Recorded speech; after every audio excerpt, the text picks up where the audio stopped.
Hello বন্ধুরা, কেমন আছো সবাই? আশা করি তোমরা অনেক অনেক ভালো আছো। আর তোমাদের ভালোবাসায় আমি অনেক ভালো আছি, কারণ তোমরা আমাকে যে পরিমাণ ভালোবাসা দিয়েছ এবং সাপোর্ট দিয়েছ তা আমি কখনোই ভুলতে পারবো না। তাই তোমাদেরকে মজা দেওয়ার জন্য আবারও নতুন গল্প নিয়ে হাজির হলাম।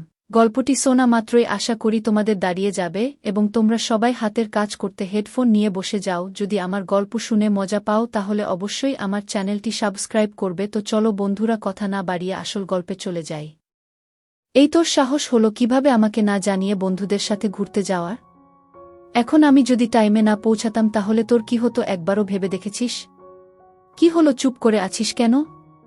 কথা বলছিস না কেন? ড্যাম ইটি! এতক্ষণ চুপ করে থাকলেও এবার ভয়ে ভয়ে বললাম, অনেকদিন হলো কোথাও যাই না। বাসায় টু কলেজ, কলেজ টু বাসা, এভাবেই দিন কেটে যাচ্ছে। ইভেন তুমি আমাকে বাসা থেকে বের হতে দিচ্ছ না। বাসায় কতক্ষণ থাকা যায়? বোরিং ফিল করছিলাম, তাই তো বন্ধুদের সাথে ঘুরতে গিয়েছিলাম। আমি তো দেখেই রাস্তা পার হচ্ছিলাম। হুট কিরে যে গাড়ি চলে আসবে আমি জানি।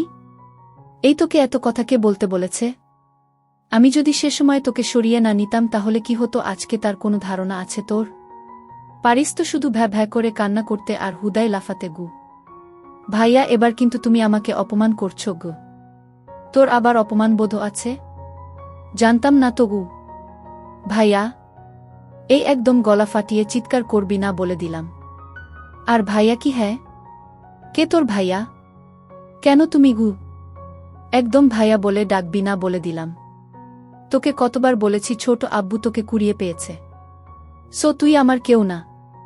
আমাকে একদম ভাইয়া বলে ডাকবি না গি। আমি তোমার কেউ না। শো আমার ব্যাপারে কোনো কথাও তুমি এরপর থেকে বলবা না বলে দিলাম গু। বলেই বাসার উদ্দেশ্যে হাঁটা ধরলাম। শালা বজ্জাত পেয়েছেটা কি আমাকে? সবসময় খালি বকাচকা করে। আমার লাইফ আমার মর্জি মতো চালাবো না, এই বদমাইশটার জ্বালাতনে নিজের ইচ্ছেমতো একটু চলতে পারি না। আমার সব কিছুতে এসে নাক গলাবে। তেলাপোকার ঠ্যাং, লেজকাটা শিয়াল, তোর মাথার সব চুল পড়ে যাবে। কেউ কোনোদিন তোকে বিয়ে করবে না দেখিস। মনে মনে ভাইয়াকে হাজার গালি দিচ্ছি আর বাসার দিকে এগিয়ে চলছি। তখনই ভাইয়ার ডাক। রিদিশা, দ্বারা বলছি। আর এক পা এগুবি তো আজকে তোর কপালে খারাপই আছে বলে দিলাম গু। শুনবো না আমি তোমার কথা। এখন থেকে আমার যেভাবে খুশি আমি সেভাবেই চলব গো। বলে আবার সামনে এগুতে লাগলাম। ভাইয়া হঠাৎ করেই আমার হাত ধরে হ্যাচকা টান দিয়ে তার সাথে একেবারে মিশিয়ে নিল। আমি ছাড়া পাওয়ার জন্য ছুটাছুটি করছি, কিন্তু কিছুতেই কিছু হচ্ছে না। কেননা মহাশয় আমার এক হাতে কোমর চেপে ধরে আছে আর অন্য হাতে আমার হাত বন্দি করেছে। ভাইয়া তখন আমার কোমরে জোরে চাপ দিয়ে বলে, খুব বুলি ফুটেছে দেখছি। আজকাল আমার মুখে মুখে কথাও বলছিস। এত সাহস কোথায় থেকে আসে তোর? ভাইয়ার ধমকে কেঁপে উঠলাম। ব্যথার কারণে চোখে পানি চলে এসেছে আমার, তারপরও ভাইয়া আমাকে ছাড়ছে না। রাস্তায় চোখ বুলিয়ে দেখি আশেপাশের লোকজন কেমন করে যেন আমাদের দেখছে। ভাইয়াকে বললাম, সবাই দেখছে, ছাড়ো আমাকে গি। দেখুক, তাতে আমার কিছু যায় আসে না গি। বলেই আরো জোরে কোমর চেপে ধরল। এবার আমি ব্যথায় কি আহ কি শব্দ করতেই ভাইয়া সাথে সাথে আমাকে ছেড়ে দিয়ে অস্থির হয়ে বলে, এই রিদু, কোথায় লেগেছে তোর? বল আমাকে। আমি সরি রিদু, আমি ইচ্ছে করে তোকে ব্যথা দেইনি, বিশ্বাস কর। তুই তো জানিস আমি রাগ কন্ট্রোল করতে পারি না। তারপরও কেন আমাকে রাগিয়ে দিস তুই? ভালো লাগছে না, বাসায় যাব আমি। কথাটা বলেই হাঁটতে লাগলাম। খানিকক্ষণ পর ভাইয়া বাইক নিয়ে এসে আমার সামনে দাঁড়াল। আমিও চুপচাপ বাইকে উঠে বসলাম। এবার আমাদের পরিচয় দেই, আমি রিদিশা, আব্বু আম্মুর একমাত্র মেয়ে। আর যে আমাকে এতক্ষণ ধমকাচ্ছিল সে হল ইফাজ চৌধুরী, বড় আব্বুর ছেলে। তার একটা ভাই আছে রিফাজ। আমি আর রিফাজ সমবয়সী, দুজনেই এবার ইন্টার 1 বর্ষের স্টুডেন্ট। আর ইফাজ ভাইয়া আব্বু আর বড় আব্বুর সাথে বিজনেস দেখছে। আমরা সবাই একই বাড়িতে থাকি, যার ফলে হারামিটা আমাকে আরও বেশি করে জ্বালায়। বাসায় এসেই সোজা রুমে এসে প্রায় 1 ঘন্টা শাওয়ার নিয়ে বের হয়েই ভেজা চুলেই ঘুমিয়ে পড়েছি। ঘুম ভাঙল রাত 8টায়। ঘুম থেকে উঠে ফ্রেশ হয়েই নিচে নেমে আসলাম। পেটের মধ্যে ইঁদুর দৌড়াদৌড়ি করছে খাবার জন্য। ডাইনিং বসে প্লেট চামচ দিয়ে বাড়ি দিচ্ছি আর জোরে জোরে আম্মুকে ডাকছি। আম্মু এসে ধমক দিয়ে বলে, এভাবে চিৎকার করছিস কেন? ভালোভাবে ডাকা যায় না গি। খেতে দাও আমায়, ক্ষুধা লেগেছে খুব। আজকে থেকে তোর খাবার বন্ধ। দুপুরে কতবার ডাকলাম আসলি না, এত করে বললাম অল্প করে খেয়ে শুতে, কে শোনে কার কথা। এখন আমি খাবার দিব না তোকে গু। আম্মু প্লিজ গু। তখনই বড় আম্মু খাবার প্লেটে করে নিয়ে এসে বলে, আহ ছোটু, এমন করিস কেন মেয়েটার সাথে? তুই কিচেনে যা, আমি ওকে খাইয়ে আসছি গু। এই তুমি ওকে আদর করতে করতে মাথায় তুলে ফেলছ গু। বলেই আম্মু হনহনিয়ে চলে গেল। আর বড় আম্মু আমাকে খাইয়ে দিচ্ছে। তখনই আমার মাথায় থাপ্পড় মেরে রিফাজ বলে, এই রাক্ষসী সারাদিন এত খাই খাই করিস কেন রে? চুপ হারামি, একদম কথা বলবি না আমার সাথে।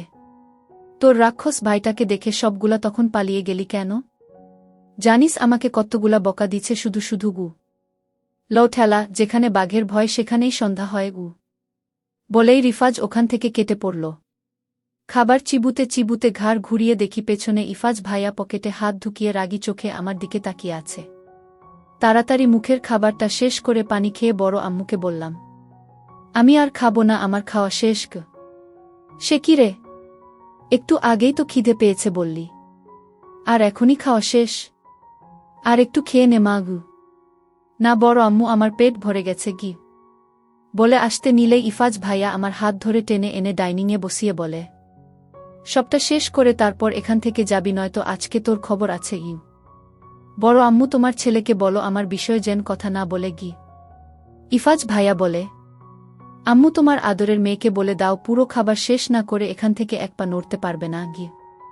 বড় আম্মু তখন বিরক্ত হয়ে বলে, তোদের যা খুশি তোরা করে নে, আমি গেলাম। বলেই আম্মু চলে গেল। এতক্ষণ বড় আম্মুর জন্য যা ও একটু সাহস পাচ্ছিলাম, এবার তো তাও গেল। ভয়ে ভয়ে ভাইয়ার দিকে তাকাতেই আমাকে খাবার জন্য ইশারা করে। আমিও খাবার না খেয়ে অন্যদিকে মুখ ঘুরিয়ে বসে রইলাম। তখন ভাইয়া আমাকে টেনে তার কাছে নিয়ে বসায়, তারপর এক হাতে আমার মুখ চেপে ধরে মুখে খাবার ভরে দেয়। আর বলে, তোকে কতবার বলছি আমার কথার একদম অমান্য করবি না, কিন্তু না, তুই তো আমার কথা শুনবি না। সোজা আঙুলে তো আর ঘি উঠে না, তাই তোর জন্য আঙুলটা বাঁকাতে হয় গু। সবগুলা খাবার শেষ করে তবেই ভাইয়া আমাকে ছাড়ল। এটা আজকে নতুন না, প্রায় সময় আমার সাথে এরকম করে। বজ্জাতটার কোনো ক্ষতি করেছি কে জানে, শুধু শুধুই আমার লাইফটারে এমন প্যারাময় বানায়।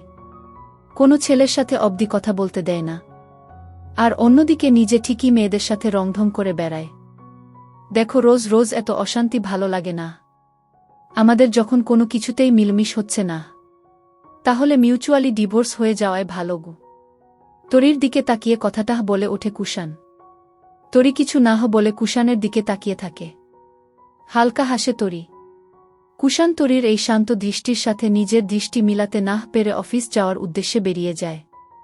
তরি কিছু সময় ডাইনিং টেবিলে বসে থাকে। সামনে একটা প্লেটে রুটি তরকারি আছে, কিন্তু খাবার যেন মুখে উঠছে না তার। যন্ত্রণা হচ্ছে তরির, বুকের মাঝে এক অদৃশ্য ব্যথা অনুভব হচ্ছে তার। আর খেলো না তরি, হাত ধুয়ে জানালার পাশে দাঁড়ায়। কুষাণের কথা ভাবছে তরি। কত সহজেই ডিভোর্সের কথা বলে দিল কুষাণ। বিয়ে হয়েছে আজ 6 বছর হতে গেল। একটা 4 বছরের ছেলেও আছে তার। কুষাণ কোনো কিছু না ভেবেই ডিভোর্সের কথা বলে দিল। কিভাবে পারল সে?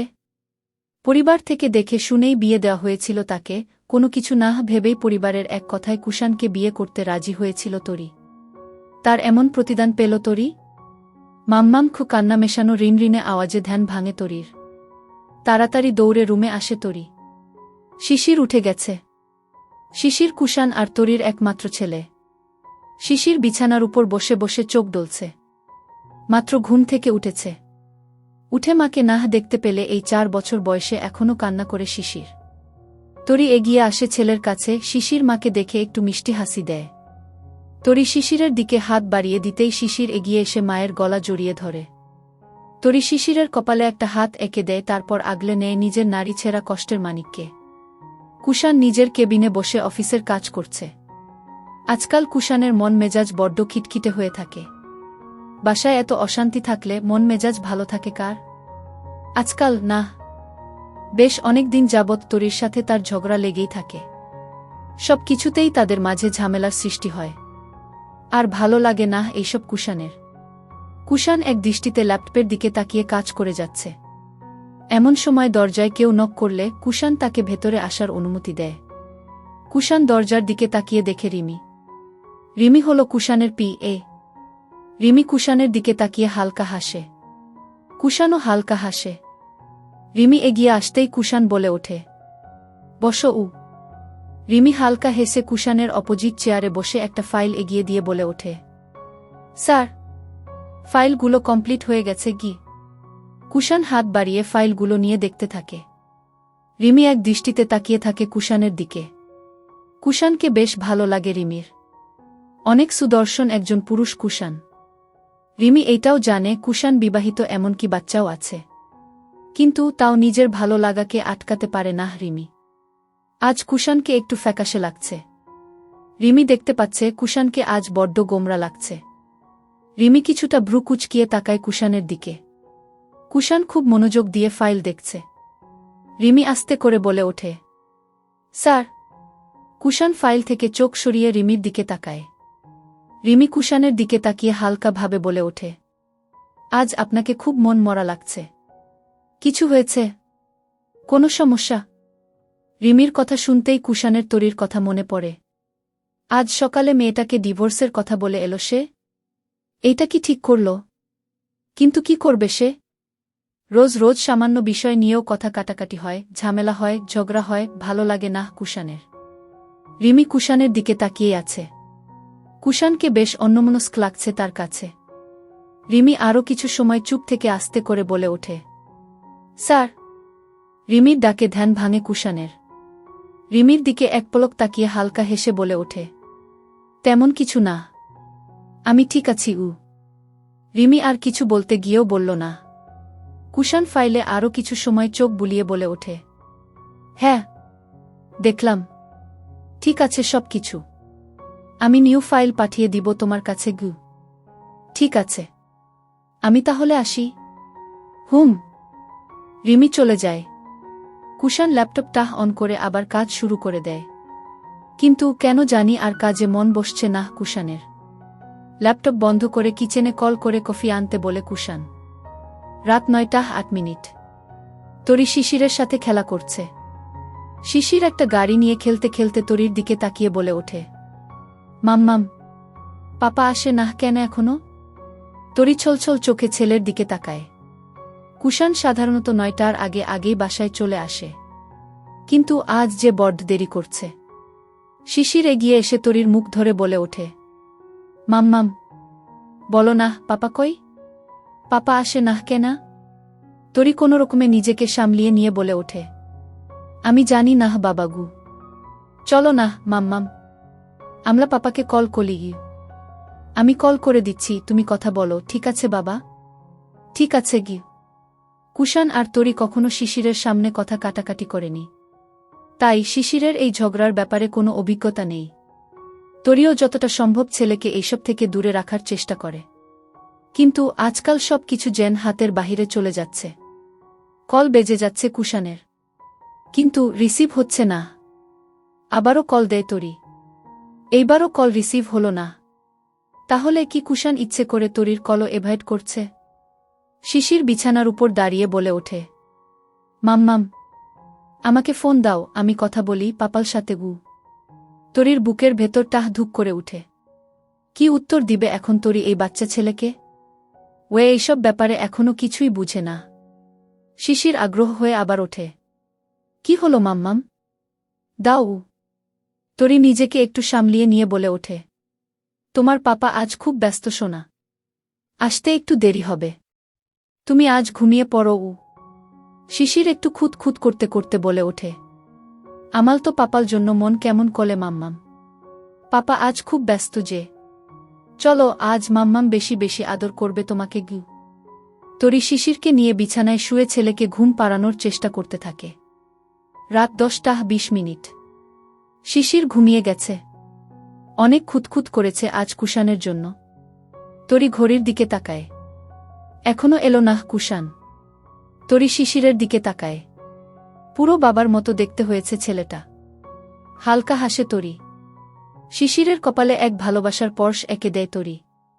এমন সময় কলিং বেলের আওয়াজে চমকে উঠে তরি। কুষাণ এসেছে। আজ এত রাত করে এলো কেন? রাগ করে? তরি দরজার দিকে এগিয়ে যায়। দরজা খুলে সামনে তাকিয়ে কুষাণকে দেখে বুকটা ধুক করে উঠে তরির। কুষাণকে বড্ড অগোছালো দেখা যাচ্ছে।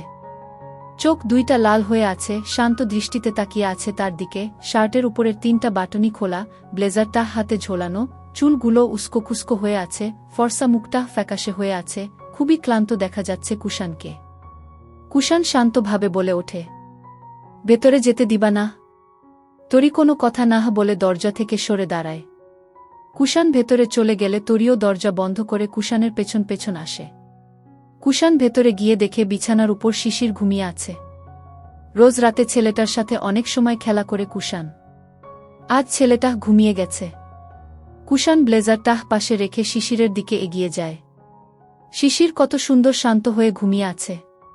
কুষাণ শিশিরের কপালে একটা হাত এঁকে দেয়। তরি কিছুটা দূরে দাঁড়িয়ে দৃশ্যটা দেখে, কিন্তু কিছু বলে না। কুষাণ এক পলক তরির দিকে তাকিয়ে নিজের শার্ট খুলে পাশে রেখে ওয়াশরুমে চলে যায়। তরি এগিয়ে এসে শার্টটা নিয়ে ময়লার কাপড় রাখার জন্য বাস্কেটে রাখতে গিয়েও রাখে না। শার্টটা নাকের কাছে নিতেই ঘামের গন্ধের সাথে সিগারেটের গন্ধ আসে। কুষাণ সিগারেট খাচ্ছে? কই আগে তো খেত না। তাহলে কবে থেকে খাচ্ছে সিগারেট? ঢাকা থেকে বউয়ের জন্যে শাড়ি, লিপস্টিক, স্নো, আলতা কিনে বাসার জন্যে রওনা দিলাম। বাসে উঠলাম, উঠে দেখি পাশের সিটে এক ভদ্রলোক ফেসবুক স্কোর করছিল। জিজ্ঞেস করলাম, ভাই আপনি কোথায় যাবেন? উত্তরে বলল, ভাই আমি রংপুর যাব। আমার বাসা রংপুর। আপনার বাসা রংপুরের কোথায় যদি বলতেন? লোকটি বেশ কিছুক্ষণ নিশ্চুপ থাকার পরে বলল, ভাই আমার বাসা ঢাকা মিরপুর। আমি রংপুর যাচ্ছি গার্লফ্রেন্ডের সঙ্গে মিট করতে। একটু হেসে বললাম, ও তাই নাকি ভাই? আপনার গার্লফ্রেন্ডের বাসা কোথায়? রংপুর শহরের মিঠাপুকুরে। আরে আমার বাসা তো সেখানেই।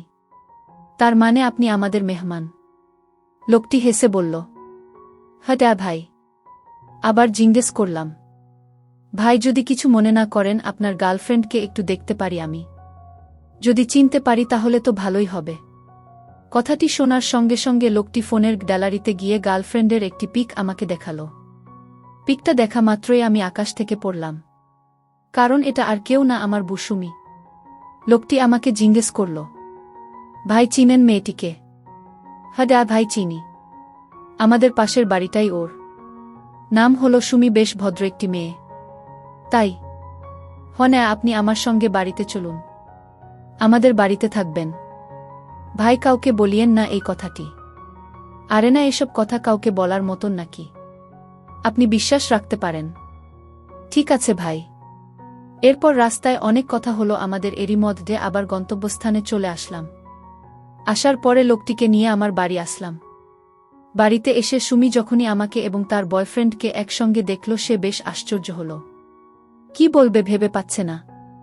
তখন আমি বললাম, সুমি তোমাকে আমি অনেক বিশ্বাস করতাম, অনেক ভালোবাসতাম, কিন্তু তুমি যে আমাকে এভাবে ঠকাবে ভাবতে পারি না। এই যে তোমার বয়ফ্রেন্ডকে নিয়ে এসেছি, তুমি এই মুহূর্তে আমার বাড়ি থেকে চলে যাও। সময় মতন ডিভোর্স পেপার পেয়ে যাবে। কথাগুলো শোনার পর সুমি অপলক দৃষ্টিতে আমার দিকে তাকিয়ে আছে। কিছু একটা বলতে চাচ্ছিল কিন্তু বলার সাহস পাচ্ছিল না। পরিশেষে আমি ছেলেটিকে এবং সুমিয়ে বাড়ি থেকে বের করে দেই, কারণ দুষ্টু গোয়ালের থেকে শূন্য গোয়াল অনেক ভালো। বর্তমান সমাজটা সত্যি পরকীয়ায় ভরে গিয়েছে। আমাদের কলেজের পরীক্ষা চলছে, এর মধ্যে ছোট কাকার বিয়ে লেগে গেছে। কাল ছোট কাকার বিয়ে, তাই বাড়িতে বিরাট জমকালো আয়োজন। এইদিকে আমি উপরের দোতলায় কোণের এক রুমে বসে বসে পড়তেছি। যদিও নিচের সবটি কক্ষে নতুন মেহমানরা গিজগিজ করছে, তাই সবাই খুব আনন্দ উল্লাসে মেতে আছে। আর আমি বিয়ের আমোদ ছেড়ে ছুঁড়ে পড়ায় মনোযোগ দিলাম। হঠাৎ আমার মেজ কাকি আমার রুমে প্রবেশ করলেন, সাথে দেখলাম একজন মধ্যবয়সী মহিলা। ভালো করে তাকাতেই দেখলাম উনার ছোট বোন রীতা। হঠাৎ কাকি এসে বললেন, ইমরান, আজ রাতে তোর রুমে আমার বোন রীতা থাকবে। তার 2 বছরের ছেলে নিচে লোকের চিৎকারে ঘুমাতে পারছে না। উপরের রুম বেশ নিরিবিলি আছে। আমি বললাম, আচ্ছা কাকি, ঠিক আছে। রীতা আন্টি এর আগেও আমাদের বাসায় এসেছিলেন। আমি উনাকে ভালোভাবে চিনতাম। রীতা আন্টির বয়স 35 ছুঁই ছুঁই, আর এইদিকে আমার বয়স 22-এর ঊর্ধ্বে। যেহেতু তিনি আমার কাকির বোন তাই সম্পর্কে তিনি আমার আন্টি হন। আমার ছোট কাকি বয়স্ক মহিলা, সেকালের মানুষ। তিনি আমাকে সেই পিচ্ছি মনে করেন। যাই হোক, আমার যতটুকু জানা রীতা আন্টি বিয়ের পরপর ওনার স্বামী বিদেশে চলে যান। মাঝে মাঝে ছুটিতে দেশে আসে। আন্টির 12 বছরের এক মেয়ে আর 2 বছরের এক ছেলে আছে। যদিও মেয়েটি নিচে আমার কাকির সাথে ঘুমিয়েছে। মূলত তারা আমার ছোট কাকার বিয়েতে আসছে। রাত 11। আমি বিছানায় ঘুমানোর জন্য প্রস্তুতি নিচ্ছিলাম। রীতা আন্টি বললেন, এই ইমরান, তুই আমার পাশে শুয়ে পড়ো, এইদিকে আমার ছেলে ঘুমিয়েছে, রাতে তুই ভুল করে ওর উপর উঠে যাবে। আমি তখন চুপচাপ রীতা আন্টির পাশে শুয়ে পড়লাম আর নিজ মোবাইল বের করে ফেসবুক ঘেঁটে যাচ্ছিলাম আপন মনে। এইদিকে রীতা আন্টিও তার মোবাইল টিপছেন পাশে শুয়ে শুয়ে। রীতা আন্টি একটা লাল টাইট নাইটি পরে ঘুমিয়েছেন। দেখতে অনেকটা ভালো লাগছে তাকে। তিনি হালকা গড়নের একজন সুন্দরী মহিলা। রীতা আন্টি আমায় মোবাইল টিপতে দেখে হঠাৎ আমার দিকে মুখ দিয়ে বললেন, ইমরান, আমার এই অ্যাপসটা আসছে না কেন রে? দেখতো একটু। আমি তার কথা শুনে মোবাইল হাতে নিয়ে বললাম, ওহ আন্টি, এটা তো ভার্সন চলে গেছে। ডাউনলোড দিতে হবে অপেরা থেকে। রীতা আন্টি বললেন, তাহলে ডাউনলোড কর। উনার কথা শুনে আমি উনার মোবাইলের অপেরায় মিনিতে যেই ঢুকতে যাব, অপেরায় ঢুকতেই দেখি ভিডিও প্লে হয়ে রীতিমতো চলতে লাগল। রীতা আন্টি আর আমার সামনে সামনি ভিডিওটা প্লে হওয়ায় তৎক্ষণাৎ আমি বলে উঠলাম, আন্টি, তুমি কি এইগুলা দেখ নাকি? তিনি ধরা খেয়ে ইতস্ততা করতে করতে বললেন, কই না তো। এটা হয়তো আমার ছেলে সিমরান ভুল করে হাত দিয়ে টিপ দিয়ে এনেছে। আমি বললাম, না আন্টি, এইগুলো এমনিতে আসবে না। না লিখলে এইগুলো এভাবে আসে না। তুমি হয়তো দেখ, আমি জানি, এই দেখো তোমার অপেরা হিস্টোরিতে ভিডিও দেখছো, তার প্রমাণ। এবার রীতা আন্টি ধরা খেয়ে আমার দিকে একটা হাসি দিয়ে বললেন, ইমরান, এইগুলো কিভাবে ডাউনলোড দেয় রে? আমায় শেখাবে? হঠাৎ রীতা আন্টির এমন পরিবর্তন দেখে আমি অবাক হয়ে গেলাম। তাই আমিও বললাম, এখন ডাউনলোড দিচ্ছি, দেখো কিভাবে দেই। তাই আমি রীতা আন্টির সামনে একটার পর একটা ভিডিও প্লে করতে লাগলাম। হঠাৎ রীতা আন্টি আমার গা ঘেঁষে আমার উপর তার এক পা তুলে ভিডিও দেখতে লাগলেন। আমি একটা পর একটা ভিডিও দেখাচ্ছি আর ডাউনলোড দিচ্ছি। এইদিকে রীতা আন্টির পায়ের উরু ঠিক আমার এটার উপর রেখে আছেন তিনি। তার উরুর স্পর্শ পেয়ে আমার এটা কেমন দাঁড়িয়ে যেতে লাগল। এবার তিনি দেখলাম মাঝে মাঝে ইচ্ছে করেই পা নাড়াচাড়া করতে লাগলেন। তাতে আমার এটা প্রায় আরও পাগল হয়ে দাঁড়িয়ে উঠল। এইদিকে রীতা আন্টি আমার উপর হেলান দিয়ে এক পাশ হয়ে শুয়ে থাকায় তার নাইটির উপরের বুকের ব্রা ফেটে উনার বের হয়ে যাচ্ছে ওইগুলা। আমার যেন আর চোখ সেই দিকে বিদ্যম। হঠাৎ রীতা আন্টি বলে উঠলেন, কি রে ইমরান, তোর এটা অমন এভাবে কারা হয়ে গেছে দেখি। সে কি এটা এত বড় কেন? এটা বলেই তিনি আমার শর্ট প্যান্টের ভিতর হাত দিয়ে এটা নাড়িয়ে দেখতে লাগলেন। আর বারবার বলছেন, এত বড় কিভাবে হলো? আমার স্বামীর ও এত বড় না। তুই কি এমন করিস রে? আমি বললাম, ভিডিও দেখি, সে জন্যে হয়তো এত বড়। কিছুক্ষণ পর আমি রীতা আন্টির দিকে তাকিয়ে বললাম, আন্টি, আমি তোমার নিচে ওই জায়গায় হাত দেই। তিনি এক গাল হাসি দিয়ে বললেন, দে। আমি তৎক্ষণাৎ উনার নাইটির পেডিকুট এর নিচ দিয়ে উনার পেন্টির উপর হাত নিলাম। যখন রীতা আন্টির পেন্টির ভিতর হাত ঢুকালাম দেখলাম কেমন ভেজা ভেজা হয়ে আছে। মুহূর্তে আমার শরীর কেমন শিহরণ দিয়ে উঠতে লাগল। 5 বছর আগে পাত্রী দেখতে গিয়ে রিজেক্ট করে দেয়া পাত্রীটির সামনেই আমি বসে আছি। এই অফিসের এত বড় একটা পোস্টে আছে সে, এটা অবিশ্বাস্য। চেনা চেনা লাগলেও মনে করতে পারছিলাম না। কিছুক্ষণ ভ্রু কুঁচকে তাকিয়ে থেকে এক টুকরো বাঁকা হাসি দিয়ে একসময় সে নিজেই কথা বলতে শুরু করল। চিনতে পারছেন আমাকে মারুফ সাহেব? না চিনতে পেরে তাকিয়ে রইলাম। তবে মনে মনে খুশি হলাম এই ভেবে, আমি না চিনলেও আমাকে তো চেনে, নিশ্চয়ই আমার ইনকাম ট্যাক্স এর ঝামেলাটা বাধামুক্তভাবে সমাধান হয়ে যাবে। কিন্তু হৃদপিণ্ড খুলে পড়ে যাওয়ার উপক্রম হল যখন শুনলাম পাত্রী দেখতে গিয়ে তাকে এবং তার পরিবারকে অপমান করে এসেছিলাম, তাও 5 বছর আগে। মারুফ সাহেব, আপনি যেমন অনেক পাত্রী দেখেছেন, মনের মতো পাত্রী পাচ্ছিলেন না, তাই এত জনের ভিড়ে আমাকে মনে নেই। আবার আমাকেও বারবার পাত্রপক্ষের সামনে বসতে হয়েছে আমাকে পছন্দ না করার কারণে। স্বাভাবিকভাবে আপনাকে আমার মনে থাকার কথা নয়। সেদিন আপনারা যে অপমান করেছিলেন সে জন্যই হয়তো আলাদাভাবে আপনাকে ভুলতে পারিনি। দেখতে এসে পছন্দ না হতে পারে, ভদ্রভাবে পরে জানিয়ে দিলেই হতো পছন্দ হয়নি। কিন্তু সামনাসামনি যেভাবে কথাগুলো বলেছিলেন সেগুলো মনের মধ্যে গেঁথে গিয়েছিল সুচালো তীরের মতো। এবার আমার সবকিছুই মনে পড়ে গেল। আমি মাথা নিচু করে বসে রইলাম। বলেছিলেন, মেকআপ করে ছবি তুলে আমাদেরকে দেখিয়ে এখন এমন কালো পাত্রী দেখাতে আনা হয়েছে, এটা খুবই অন্যায় হয়েছে। আপনারা আমাদের সঙ্গে জোচ্চুরি করেছেন, মূল্যবান সময় নষ্ট করেছেন। এমন কালো মেয়েকে কে বিয়ে করবে? যেই রকম মেয়ে সেই কোয়ালিটির ছেলে আনতে বলবেন ঘটককে। মনে পড়েছে মারুফ সাহেব? সেই আলেয়া এত বড় একটা পোস্টের চেয়ারে বসে আছে, আমার চোখকে বিশ্বাস করাতে পারছিলাম না। বলার মতো কথাও খুঁজে পাচ্ছিলাম না। আলেয়াকে একদমই চিনতে পারিনি। তার কথাবার্তা, চালচলন, গায়ের রং অনেক পরিবর্তন। সে এত আকর্ষণীয় হয়েছে দেখতে, অবাক হওয়ার মতো। মা বলেছিলেন, একেবারে কাজের মেয়ের মতো দেখতে লাগে, এমন বউ ঘরে থাকলে লোকজন এসে বলবে এটা কি কাজের মহিলা। বউ থাকবে সুন্দর ফুটফুটে পুতুলের মতো। আমার মা পেয়েছে ফুটফুটে বউ, কিন্তু সেটার মাসুল ও দিতে হচ্ছে। অনেক পাত্রী দেখতে দেখতে এক সময় কম বয়স্ক সুন্দরী পাত্রী পেয়েছিলাম, বিয়েও করেছি তাকে। তখন থেকে আমার জীবনটা নরকে কাটাতে হচ্ছে। জীবন থেকে শান্তি চলে গেছে। আমার পরিবারের সাথে তার কখনোই বনিবনা হয়নি। একসময় বাসা আলাদা করতে হয়, যাতায়াত ও আস্তে আস্তে কমে আসে। তার আবদার কখনোই শেষ হয় না। তাহলে কি এই আলেয়ার মনে কষ্ট দেওয়াতেই আমাকে এই দুর্বিষহ জীবন পার করতে হচ্ছে? কি ভাবছেন এত মারুফ সাহেব? থাক সেসব কথা, এবার কাজের কথা বলুন। এখানে কি মনে করে? আমার ছোট্ট একটা ফ্যাক্টরি আছে। ইনকাম ট্যাক্স বাকি পড়াতে একসঙ্গে এখন বিরাট অঙ্কের টাকা দাঁড়িয়েছে। ফ্যাক্টরি করার সময় ব্যাংক থেকে লোন নিতে হয়েছে অনেক। এখন ট্যাক্সের টাকা সব একসঙ্গে দিতে গেলে আমার অনেক বড় ক্ষতি হয়ে যাবে। আলেয়া ফাইলপত্র সব ভালোভাবে দেখে বলল, আপনি ট্যাক্স ফাঁকি দিয়ে নিজেই নিজের সর্বনাশ করেছেন। ইনকোয়ারি করার সময় সবকিছু স্পষ্টভাবে ধরা পড়েছে। এখানে আমার কিছুই করার নেই। আগে যা হয়েছে সেজন্য আমি অনুতপ্ত। প্লিজ কিছু মনে রাখবেন না, সব কিছুর জন্য আমি দুঃখিত। আপনার দুঃখিত হবার কিছু নেই, বরং আপনারা সেদিন আমার নিজের কাছে নিজেকে চিনিয়েছে। কিন্তু কিভাবে? আপনি চাকরি, সে অনেক কথা। আপনি যদি আমার দিকটা দেখেন, আমিও আপনার দিকটা দেখব, আপনাকে খুশি করে দেব। আপনার যদি আপত্তি না থাকে চলেন না আগামীকাল কোথাও বসে বাকি কথা বলি। আলেয়া কি যেন চিন্তা করে একটু হেসে বলল, আগামীকাল এই সময় ফমি ক্যাফে তাতে চলে আসবেন। চিনেন নিশ্চয়ই? চিনি। আমি নিশ্চিত মনে বেরিয়ে এলাম আলেয়ার অফিস থেকে। আসলে টাকা দিয়ে সব লোককেই কেনা যায়। আজ বাসা থেকে বের হওয়ার সময় প্রেমা ডায়মন্ডের নেকলেসের রিসিপ্টটা ধরিয়ে দিয়েছে। আজ এটা না নিয়ে গেলে ঘরদোর মাথায় তুলে ফেলবে। কিন্তু নেকলেসের এখনও 5 লাখ টাকা বাকি আছে। এই সময় এই খরচটা করা উচিত হবে না। আগামীকাল আবার আলেয়া কত টাকা দাবি করে বসে। বাসায় ঢুকতেই প্রেমা হাসি হাসি মুখ করে দৌড়ে এলো। নেকলেসটা এনেছ? আজ যাওয়ার সময় পাইনি, অন্য একদিন আনব।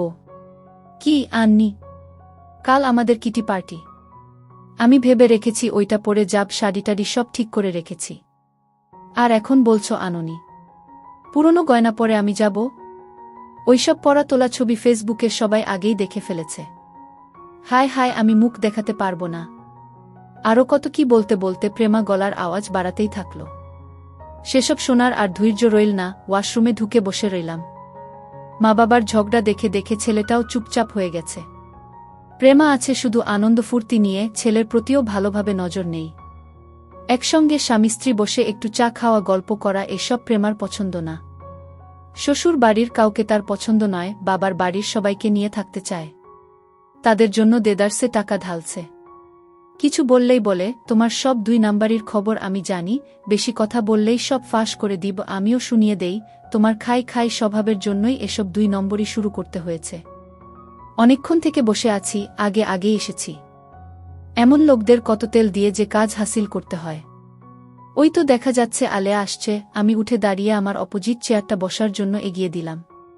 খুব শান্ত ভঙ্গিতে আলেয়া বসল। দেরি দেখে একবার ভাবলাম আসবেন না। কেমন আছেন? নিশ্চয়ই মনের মতো বউ পেয়েছেন। মোবাইল থেকে ছবি দেখালাম। ছবিতে দুনিয়ার সবচেয়ে সুখী দম্পতি দেখা যাচ্ছে আমাদের। ভাবখানা এমন করলাম খুব কাছের কারো সাথে অনেক দিন পর দেখা হয়েছে। খুব সুন্দর বউ পেয়েছেন। আপনার ছেলেটাও খুবই কিউট। আমি হাসি।